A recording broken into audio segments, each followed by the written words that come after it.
Pjesma o keruši. Sergej Jesenjin. Jutros u košari, gde sja, šuška, niz rogoza žućkastih i krutih, 7 je oštenila kučka, 7 je oštenila žutih.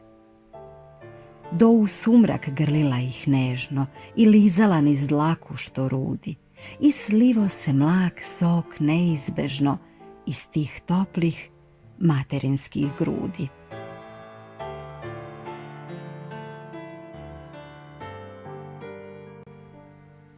A uveče, kad živina juri da zauzme motke il prut jak, izišao je tad domaćin tmuri i svu štenad potrpao u džak.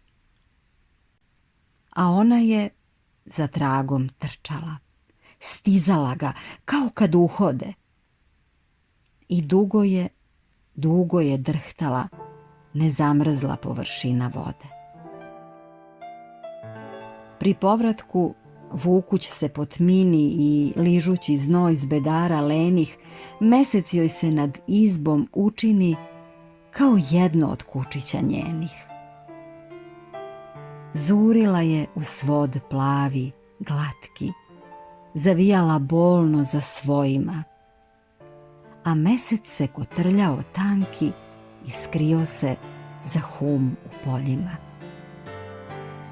Nemo, ko od milosti il sreće kad joj bace kamičak niz breg, pale su i njene oči pseće kao zlatni sjaj zvezda u sneg.